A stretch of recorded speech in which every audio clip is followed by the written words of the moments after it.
Hello and welcome to the Feminist Frequency Star Trek podcast, all about Star Trek Picard. I'm the executive chef of Nepenthe Pizza Kitchen, Anita Sarkeesian, and our weird girl wearing Robin Hood cosplay, Ebony Adams, is not with us today because she's cheating on me by smoking some space vape with Raffi and her Winnebago. What a monster. I was about to say a worse word than that.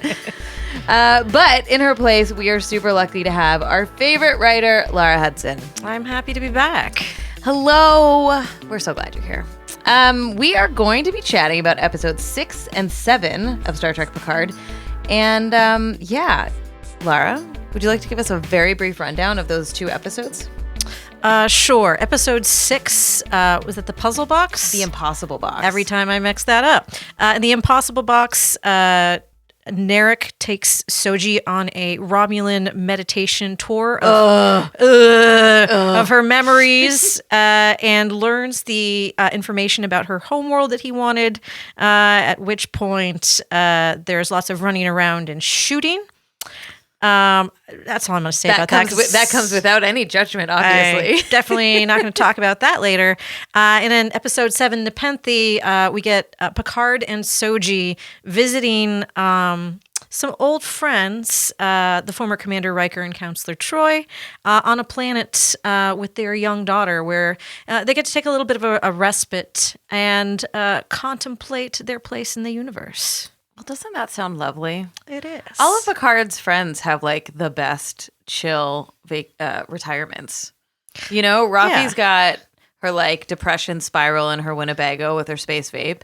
And then Riker and Troi are like, look at this beautiful land with all this fresh food and pizza every day. And bunicorns. Bunicorns, yes.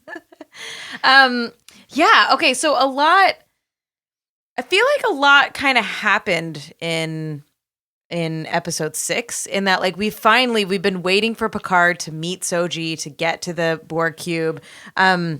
We've been waiting for Soji to get activated and like figure out who she is. We've been waiting for her to kill Narek, which totally happens. Wait, that didn't happen, did it? Damn it. In our dreams.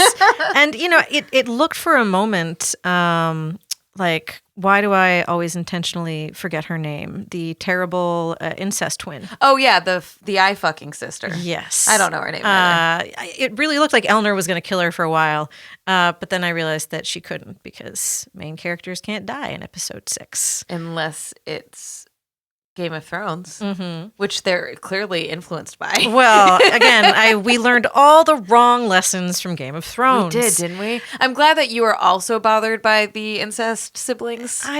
Why?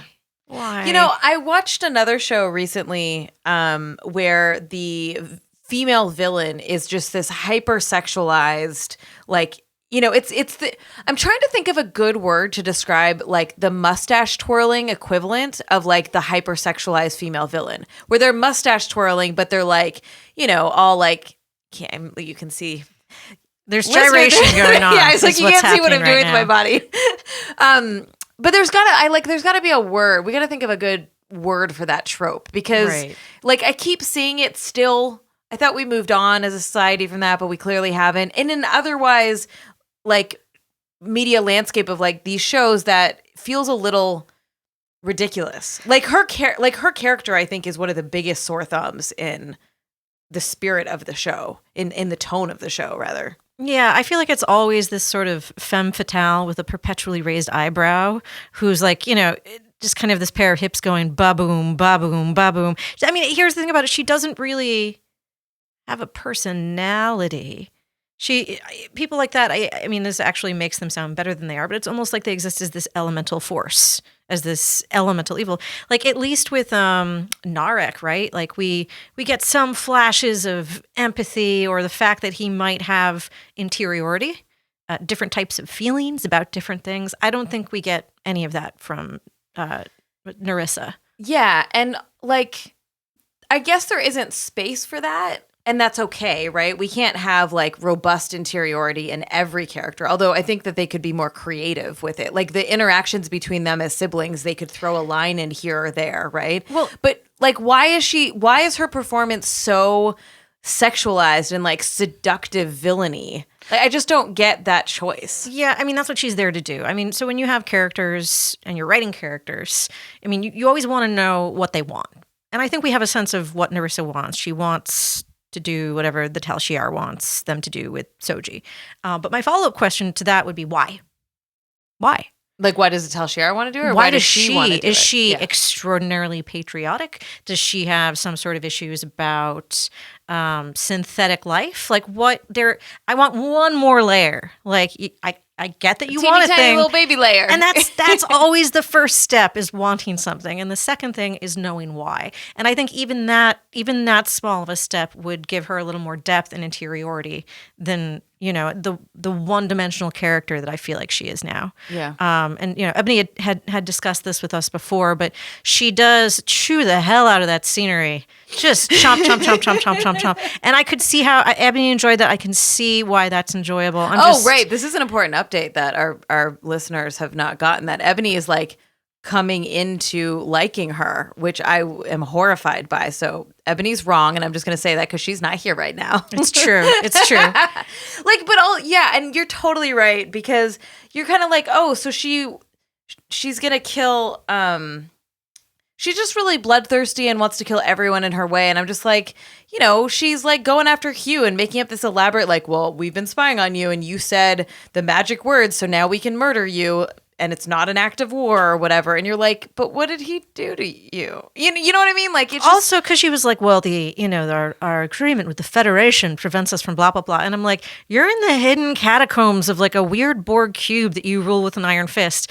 Like, would anyone know? No, you would just dump them in the fucking Queen center that nobody knew about, and you know. Yeah, and I do love that moment with Hugh, where like at one point after, you know, Picard and Soji go off through the magic portal to the you know idyllic forest land full of bunicorns and various Rikers, where he's like, you know what I just remembered just now is that there's this Queen chamber on the ship and it's super powerful. Let's go there now. And I'm like, you've been on this ship for so many years. Now's the time. Yeah, and it would be so different if he was like, I know of a thing, but the like, because there's no reason to, you know, he's working in tandem with the Romulans, right. And he's working as a representative of the Federation, which comes with its own level of you know, responsibilities and whatever. Like, he seemed like he was enjoying himself on that or enjoying, like,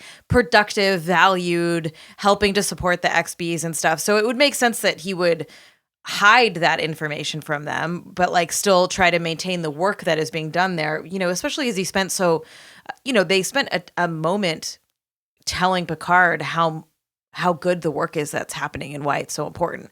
But it's just him being like, oh, suddenly I remembered this thing, when you're like, nah. I mean, because there are so many other things you could have filled in there. Like, I understand he's in a complicated position. He's trying to rebuild the best life that he can for these people that, as Picard says at one point, you know, they're not monsters, they're victims. They're trying to rehabilitate them. They're trying to, you know, create their own sense of culture. And they're having to do it within a system that is somewhat oppressive and flawed. And in that way is like life. But, you know, I appreciate what Hugh's trying to do, that he has to play, you know, within certain boundaries and certain rules, where it could have been like, you know, this isn't something we were able to access because we didn't want the Romulans to have access to it. But, you know, now that that's all out the window, let's go to the Queen chamber. Totally. You just need to give a different context for it.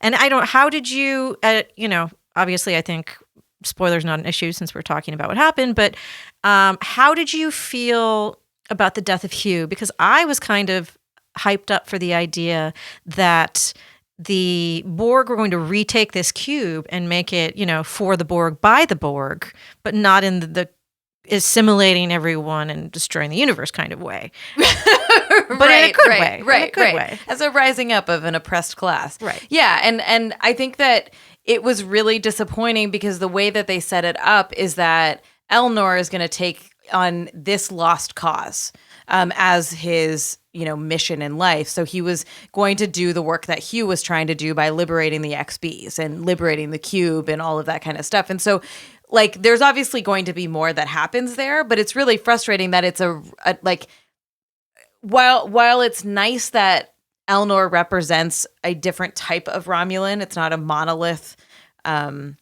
It's not a monolith culture that is so indicative of how Star Trek used to be. Only one type of person for every planet. One religion, one belief, one visual, clothing style, everything.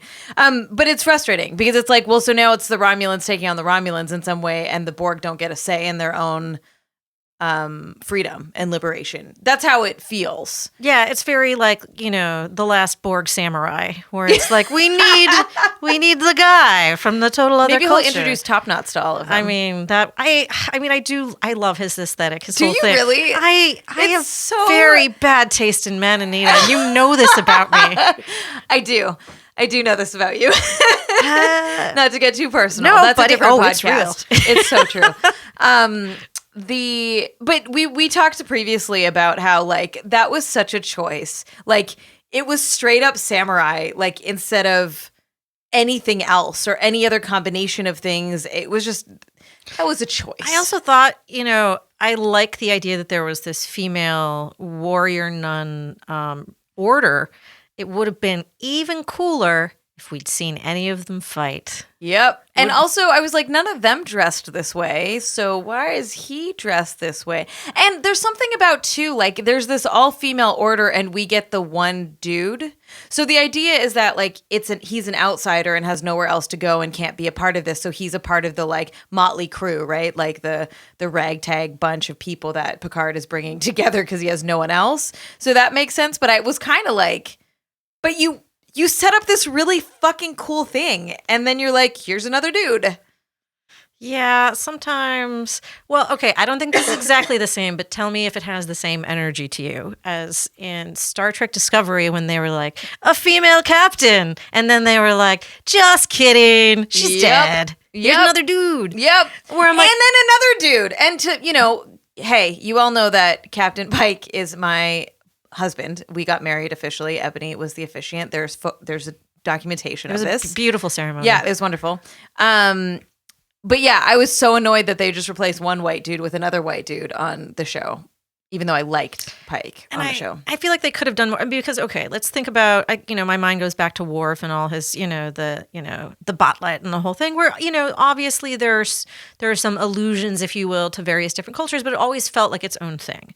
Definitely some sort of warrior culture, but its own distinct thing. It's not like, oh yeah, this is definitely Chinese or something, And I just wish they'd done that a little bit more with him in the same way that, because I'm a big sucker for Star Trek lore. And I actually, people may disagree, mileage may vary, but I actually really liked the whole Romulan meditation path thing. I loved it.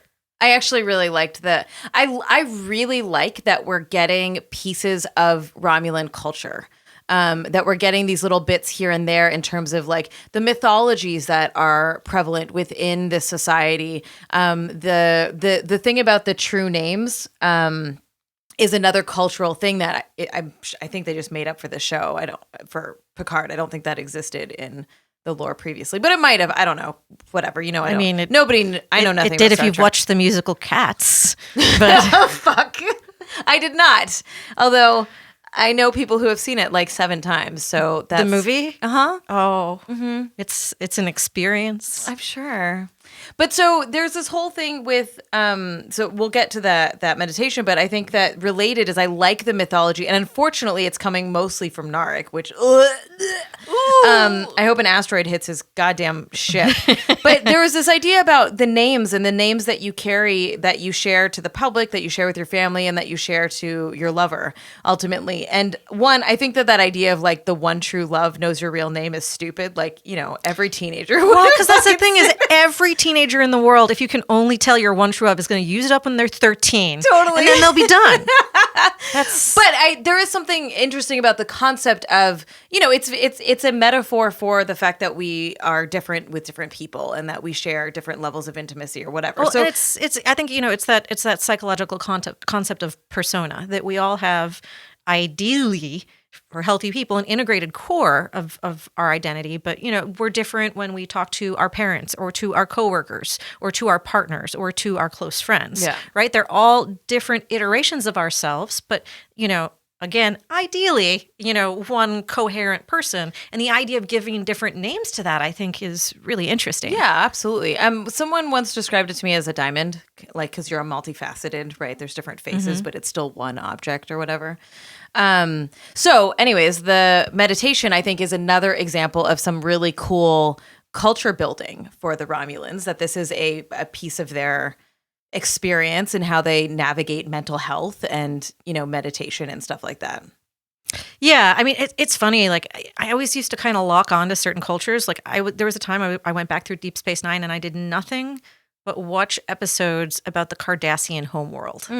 Because I was like, I just want to know more. And of course, it's just writers out there like me making this shit up. Yeah. But I think there's something about... But it has an impact on us. That's why media is so influential, right? Is that we care, like, and so the writers have such a lot of pressure on them to make media that builds up that lore and those relationships, and not to say anything about politics and all that crap. Oh, God. But so one thing is, Narek, we still don't know who the fuck he is or why he is who he is and how he has power. So when he brings Soji up to that room and like intimidates that guy to letting Soji into a space that is only for Romulans, like, why can he do that? I mean, because he's Tal Shiar, right? Because he's Tal Shiar. Oh, I guess so. So the other guy technically isn't, because he just is a rando. Yeah, he's Romulan. like he's a grunt. It'd be like if someone from the CIA came up and was like, get the hell out of my way. Yeah, okay, that makes sense. But aren't the Tal Shiar supposed to be like a secret spy organization and nobody knows who they are? Yeah, they're like super double secret black ops. And I'm like, all right, you guys, that's fine. So they go in the room. And he tells Soji his real name because he knows that he's about to murder her. Right. Just to make the emotional panties really drop at that moment. Fuck. Does that and then is like, open, they're one of the stops on the, big meditation tour is the opening, and then boy. She goes back into her repressed memories and she sees lightning and moons and, a way that's very identifiable for a specific planet. And then, how convenient. How super convenient. And then she sees an image of herself as a wooden doll in pieces, which was quite disturbing, actually. Yes. Yeah. It reminded me, remember the Star Trek episode where it was Data has the dream that Worf is a birthday cake and they all eat him? No. Okay. Where I'm like, and I will. I need to catch up. It's spectacular. The word neural peptides is popping into my mind. Excellent. Does that? Excellent. No? Okay, sure. I'll send you. I've been slowly rewatching TNG again, and I barely remember the details of these shows. Someday I want to have an actual birthday cake that is Worf, so I can eat it. This will all make so much more sense when I send you the videos. I promise. But yeah. But I think the larger problem that I had with the Impossible Box, I got it right this time, aside from the weird, evil Rubik's Cube that he uses to murder her, the whole thing about it is like the problem that I feel like I have with this series that I had with Discovery and, that I think I've had with the recent iterations of the films is that it's a series this has always been a series that's about ideas, right? It's, they're essentially, short stories, that use science fiction and use alien cultures as this lens to look back on humanity. And sometimes it's morality plays, sometimes it's just using the lore and the culture of these alien worlds that we encounter week after week to give us a different way of looking at ourselves. And and then sometimes we shoot phasers and things blow up also. We can do both. But in this, I feel like it's been flipped and that it's focused on the action. And I feel like when we have this lore, it's like it's kind of paper mached on the side of the core, which is action, action, action, action, action. I just feel like, I think what I liked about Nepenthe is it gave us a moment to slow down and it gave it space to breathe. And it actually felt like I knew what it was about. Because I feel like I feel like this is a series where things happen, characters move to different planets, and there's conflicts and there's battles. But those things don't seem like they're in service of anything but themselves. You know, when the guys run around the Borg cube shooting at things and trying to blow stuff up, it's not an allegory, you know, for the way we deal with people who are different. It's just about people running around the Borg cube and shooting the bad guys. And that's kind of what I miss. And I feel like, again, Nepenthe was very intentionally created as an episode that could allow some of these characters and some of these ideas to breathe a little more. And that's something I'd love to see more from the series moving forward. Yeah, and I think Nepenthe resonated with a lot of us. Part of it was definitely the nostalgia. And like, I really like the way they're dealing with returning characters. So I like Seven's growth and what she's doing now. I liked Hugh, and then now we see Deanna and Riker, and like, I think that has a lot to do with why that episode's good. I think that my problem with the show is that it's been like build up, and not a lot of substance. It's just like exposition heavy with all this build up to a thing. And I'm just like, you got to give us something. And so we finally got something. So we go into Nepenthe, which is a much slower paced episode. But because we have something to hold on to now, we can focus on these interactions and the warmth between these characters, and them like calling Picard out on his shit and being like, finally, someone's telling him this stuff that needs to be told, right? So I liked it a lot, and that there was a lot of emotional depth there. I agree completely with you in terms of, you know, when the Orville just popped into my mind. Did you ever watch it? A tiny bit. So the Orville is like the adult version of a remake of TNG. Like, I actually really liked it. And the more I watched it, the more I was like, damn, the show is fucking smart. And like, it has the spirit of TNG in a way that like it came out around the same time as Discovery didn't.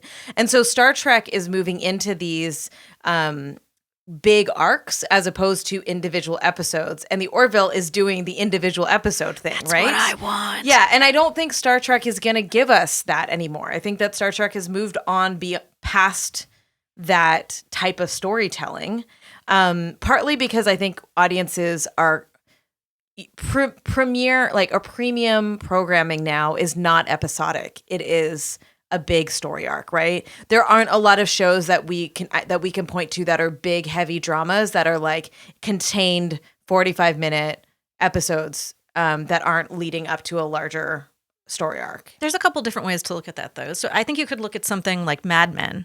You know, it was not a, you know, even Sci-Fi aside, it wasn't a monster of the week or client of the week kind of show. Each episode was definitely about, you know, moving the story of Don Draper and his cast of characters forward. But each one always had, you know, which is what made it really fun to dig into as a critic, a specific, consistent theme throughout it. So in comic books, which is another form of, you know, sequential fiction that comes in installments, there's an idea that a writer named Heidi MacDonald came up with, which is that an issue, not a collected volume, but an issue of comic, if you're going to buy it on the stands, it needs to be a satisfying chunk. Yeah. If you make people feel like, you know, you just read the Spider-Man strip in the paper and the characters have all like taken 2 steps forward, but nothing really happens, like why would you pay $3 for that? It needs to be, you know, it's not a standalone story, but it needs to stand alone. And if you look back at TNG, it's not as though there were never, you know, multi-part episodes. Of course there were. But there were. But that type of programming is different than what we're getting now. It's true, but I think, you know, actually, you know, it's not ironic. It just exists. The Picard Borg arc, you know, it's funny because I think back about it in my mind. Best of Both Worlds, which is when he gets assimilated and turns into Locutus. In my mind, it feels like it lasted for like 5 or 6 episodes. It lasted for 2. Yeah. But it was so memorable. And yeah, and then there was the episode after it, Family, where he goes back to his vineyard and hangs out there and realizes that actually he doesn't want to sit around on the vineyard, which he then forgets because we have to do it later at the beginning of the series. But I think that's the thing, is that those 2 hours in Best of Both Worlds felt more not only substantive, but action-packed than I feel like all the first 6 hours of Picard have felt, because they were satisfying chunks. And I feel the same way about Nepenthe, is that it was a satisfying chunk. I got to the end and I was like, this is something I will think about. And that's the thing, when you get something that's satisfying like that, it can actually expand in your mind and feel bigger, feel longer than it is. And so, again, I feel like, no, we're not going to get the planet of the week or the mission of the week in the same way that it existed back when TNG or, even Voyager were coming out. But I think that, if we are going to have these season-long arcs, they still need to make each episode in and of itself whole and satisfying. Yeah, I totally agree. And I think that the show is struggling with that a lot. To your point about it's so much more action focused than ideas focused is also disappointing. And I can see the moments where they're trying to be to be more idea focused. And one that sticks out in my mind is the conversation when Picard, at the very end of the episode with Picard and Seven, where they both are talking to each other about how like they will never be the same after being assimilated by the Borg, and that like they're trying to do the best they can to heal from that trauma, but like it still hurts a lot. It's still causing a lot of pain and grief in them.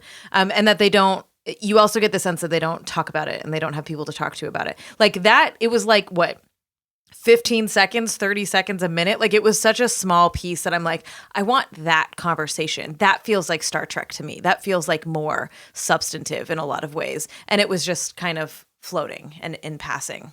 And then on Nepenthe, you have so many opportunities to really dive into this. What is it to be human? What is it to not be human? What is that? The trauma of being violated by your boyfriend of 3 weeks, which why the fuck did you even like him to begin with? I don't understand. You're an idiot. Who among us, Anita? Going back to your history. No, I become an idiot after 6 months. Okay. Thank you very much. I get that done a lot faster. I'm very efficient. Very efficient.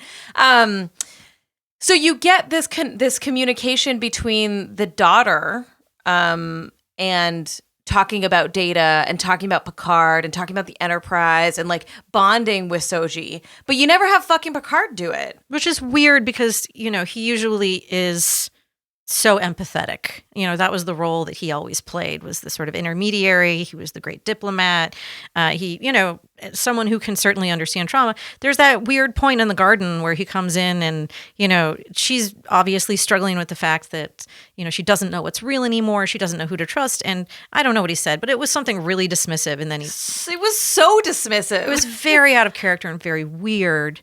And the thing is, though, that I think there's so much in all of these characters where Picard, not only, was he violated, he was transformed into somebody else. He also lived that whole weird life through the probe where he lived and died and had an entire life on the inner light and then came back from it.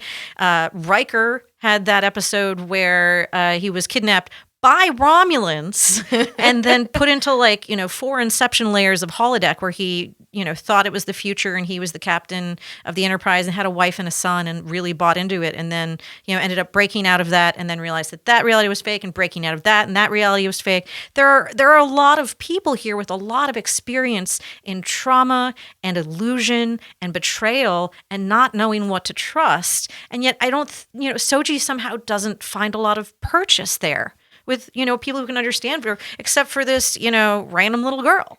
And wasted opportunities. Yeah, and Deanna, who, her role on TNG is a problem to begin with. We were not going to go there. They tried in those later seasons. They're like, here's a real uniform that's not a cheerleader's outfit. Let's give you bridge privileges. They tried. Yeah, but, she's, the only, it's, her job and her role to play that, emotional to play the empath, right? Mm-hmm. Quite literally.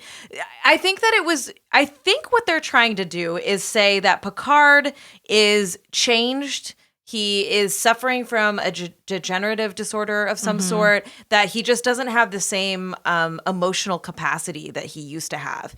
It just feels weird the way that they're doing it. So, I believe that the scene you're talking about, which I found immensely awkward and startling and weird, I think it came after Riker had a whole sit-down chat with him about being like, you need to be Jean-Luc, or one of them had that conversation.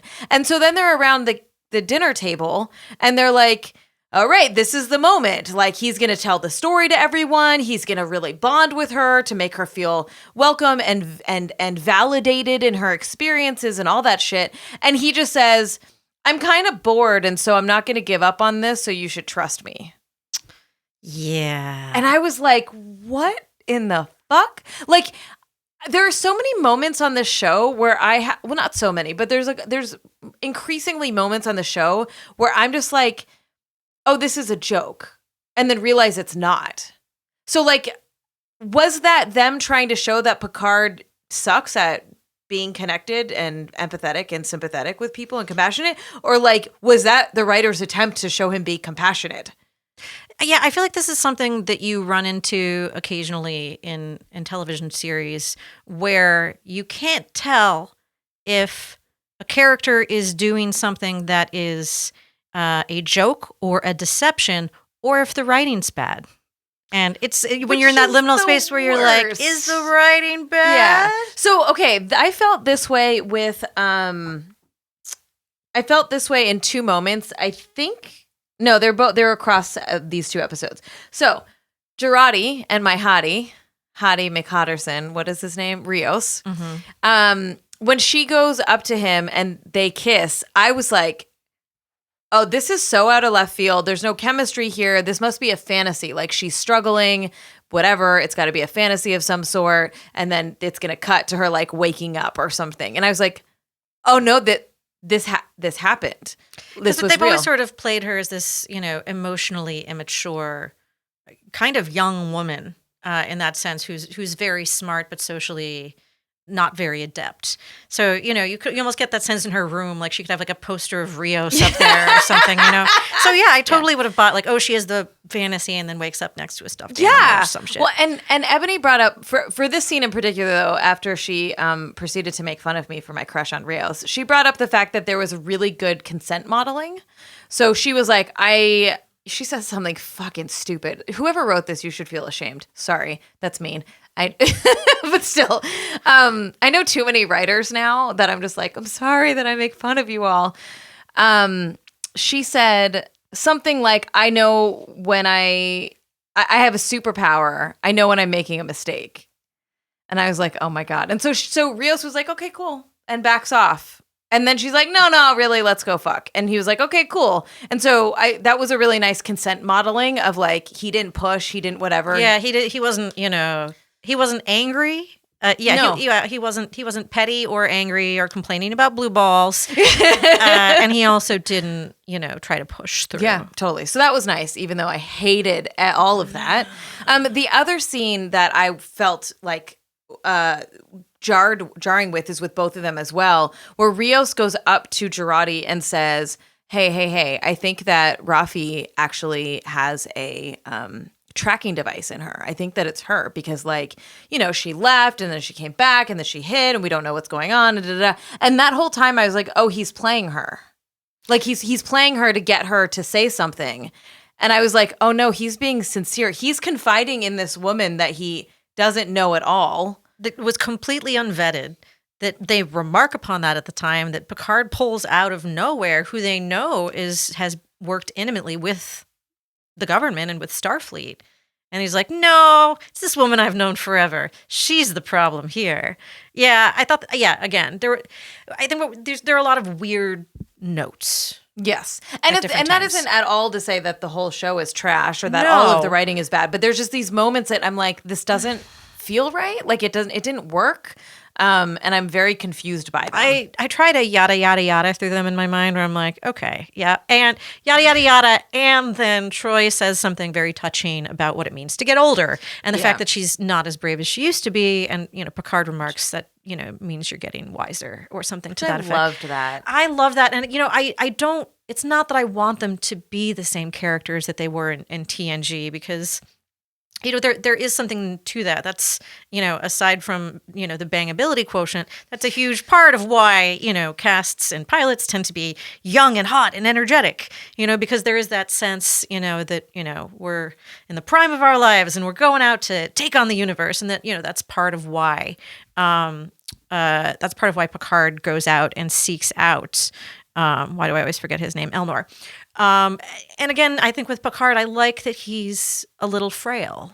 I like that I don't like it, but I appreciate the fact that he has a degenerative disease, that he can't do the things that he used to do. The thing that I do take issue with is this idea that, again, we had that episode Family. We had Picard confronting the fact that, whatever else he's been through, sitting around in a vineyard without any purpose. I mean, that's how people kind of wither up and die. And he's never been that sort of person. I think he does need purpose, but in the same way that the show, I feel like, has kind of gone off course by focusing so squarely and centrally on action. Picard's purpose is not to zip around on a cool starship saying, engage!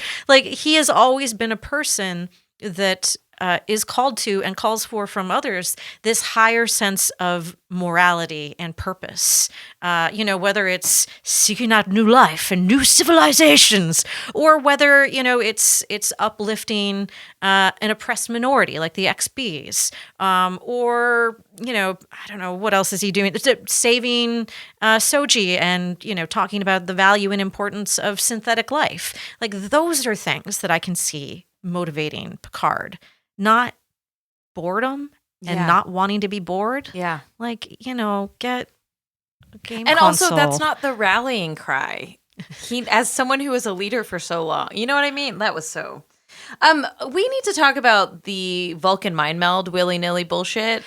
And the consent issues there as well, because it really seemed like it's Commodore, not Commander. I keep mixing it up. Commodore O just walks up and is like, I have something very important to tell you. Bzzz.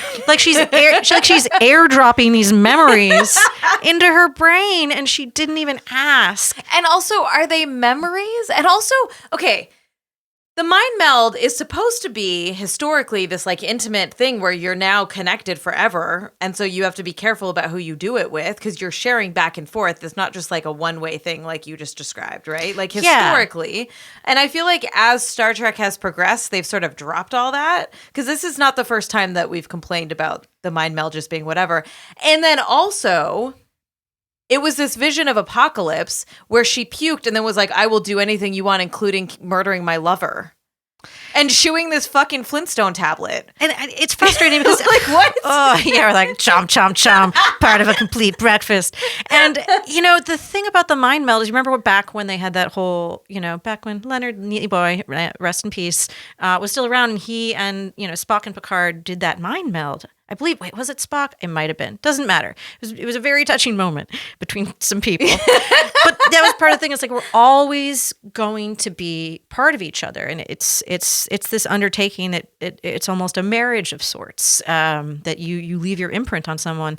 And, what I worry is that it's too easy of a writer's device to be resisted sometimes. Yeah. Where I've run into this in writers' rooms where it's okay, it's it happens all the time. How do we get this character from here to there? Yeah. Or how do we get this character to know this thing that there is no other way that they would know? And in the Star Trek universe, it's built in. They can just be mind meld, totally. Problem solved. And the thing is, it's 100% that, right? Because it's they need to get her to believe and be on board instantaneously. But to us as the audience, we're okay, I guess. But you're doing all this really extreme shit all of a sudden, and we still don't know why. We don't know what you saw, and we don't know why you would make that choice. So if they're memories, she must be from the future. If they are just ideas in her head or things that she believes, that is from the future. If they're memories, they'd have to be, right? Yeah. Otherwise, they're just things in her head that she has thought or imagined or believes in. And that is not traditionally how the mind meld has worked. And also not persuasive enough for a renowned scientist. Yeah, if some flat earther Vulcan came up and was bzzz, would you be wow, the earth is I'm just going to go walk off the end of the earth now because it's definitely flat. That's how that works. I believe that now. And in that sense, here's what happens when you mess with lore like this is then you have to deal with unintended consequences.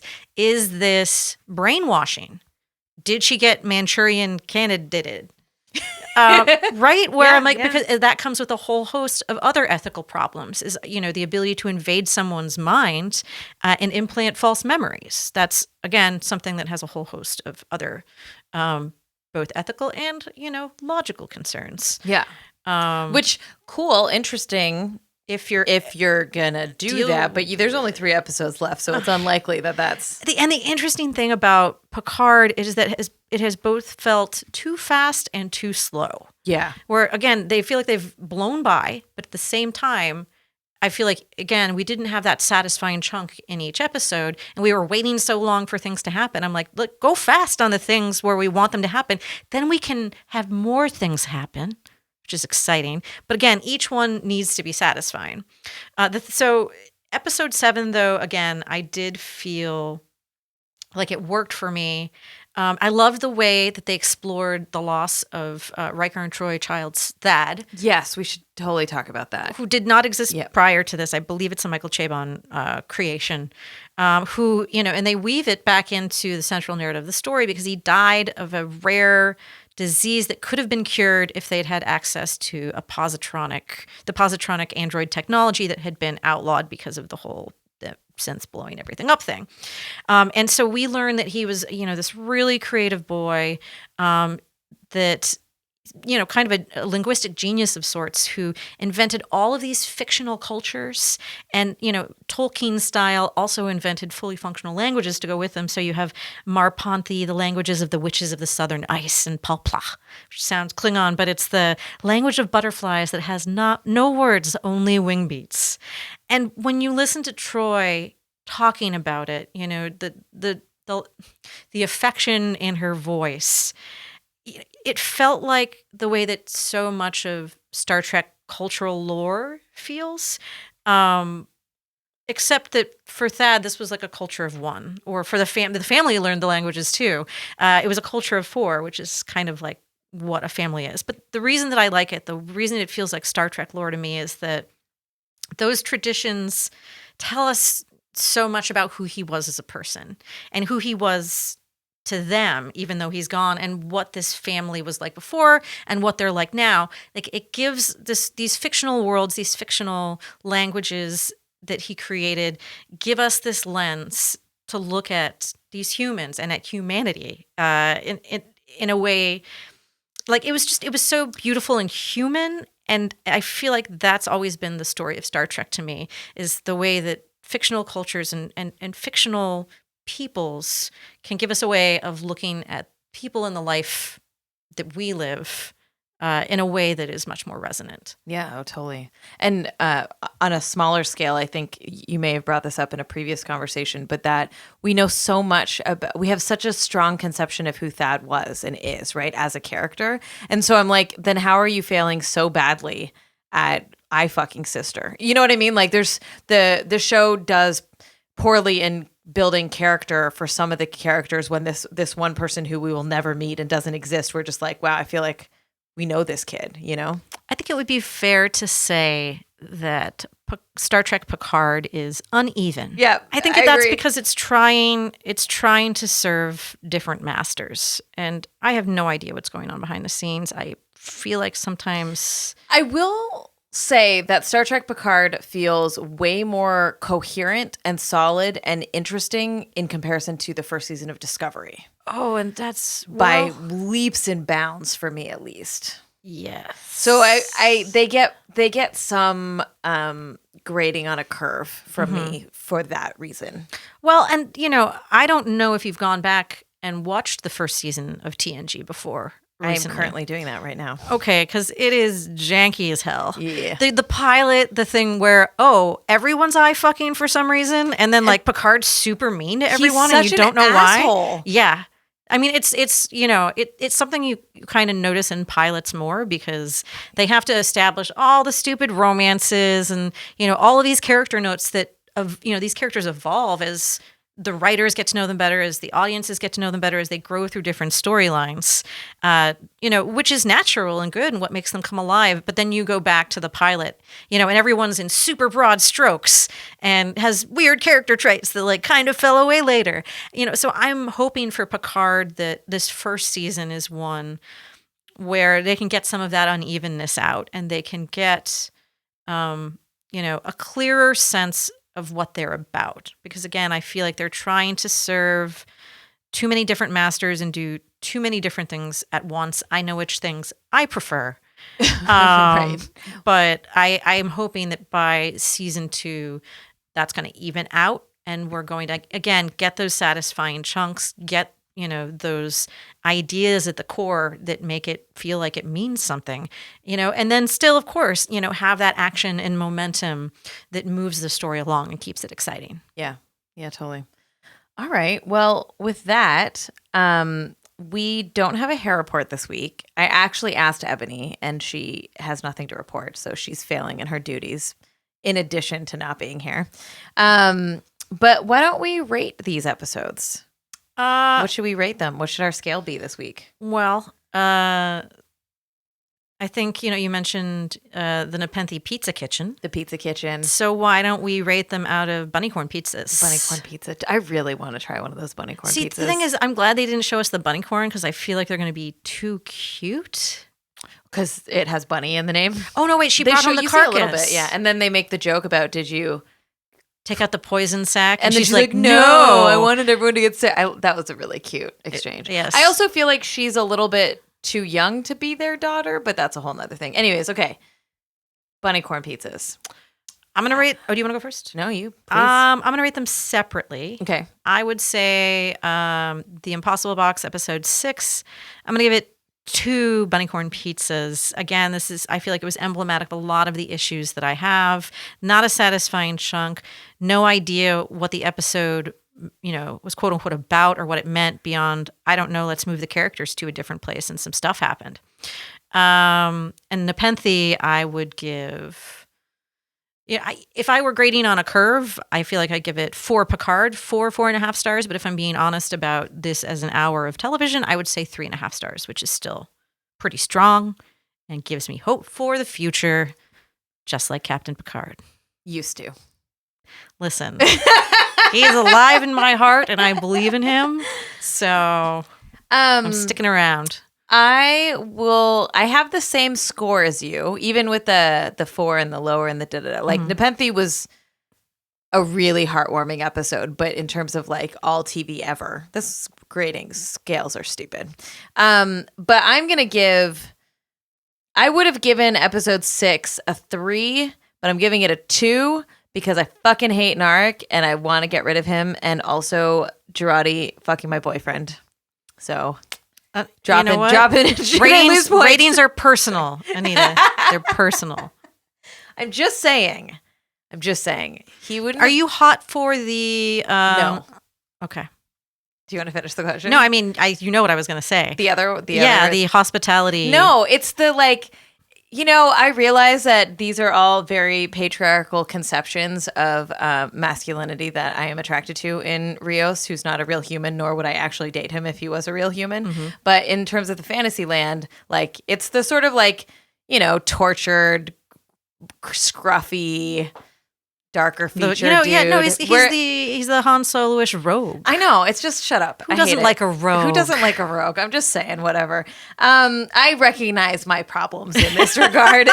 But the doctor's like clean cut in a way that is not doing it for me. Which is really interesting to see someone that you are attracted to in these different ways to being like, oh, it's so physical. Like, it's just, if you cut your hair, I'm done with you.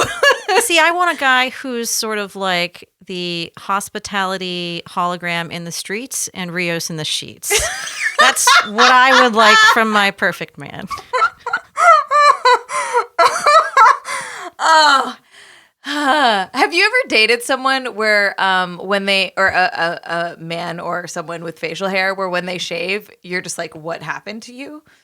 Yeah, I was dating a guy and he had a beard and this became an issue. He was like 5-6 years younger than me, but a large guy and always had like a full beard, and he shaved it for my other friend's birthday to be there was a motivation. It was opaque to me then, opaque to me now. But on his way out of doing this, he gave himself a huge handlebar mustache. Oh no. And then that had to stop. And then he shaved the rest of it off. And then he looked like a small child.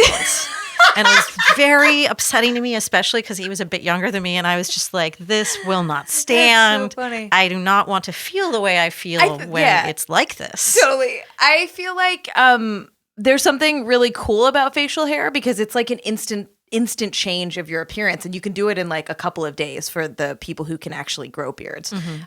So yeah, I find facial hair really fascinating in terms of how it just changes the tone and aesthetic of a person so quickly.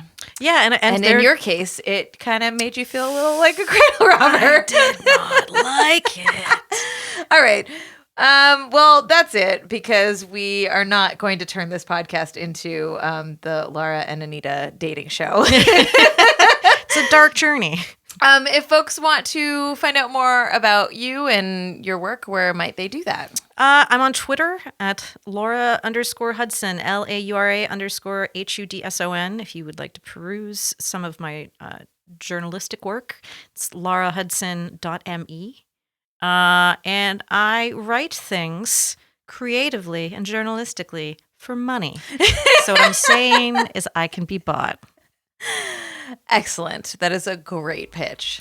I thought so. All right, y'all. Join us next time as we come back to discuss episodes 7 and 8 with another wonderful guest. If you like our show or our main show, Feminist Frequency Radio, you can help us keep making it. And you can do that so easily by heading over to patreon.com/femfreak and become a show backer. Big thanks go out to our producer, Rob Para, and to Carrie Stimson for technical support. Our art is by the wonderful Ray Abelar, and we will see you all in 2 weeks. Bye. Bye.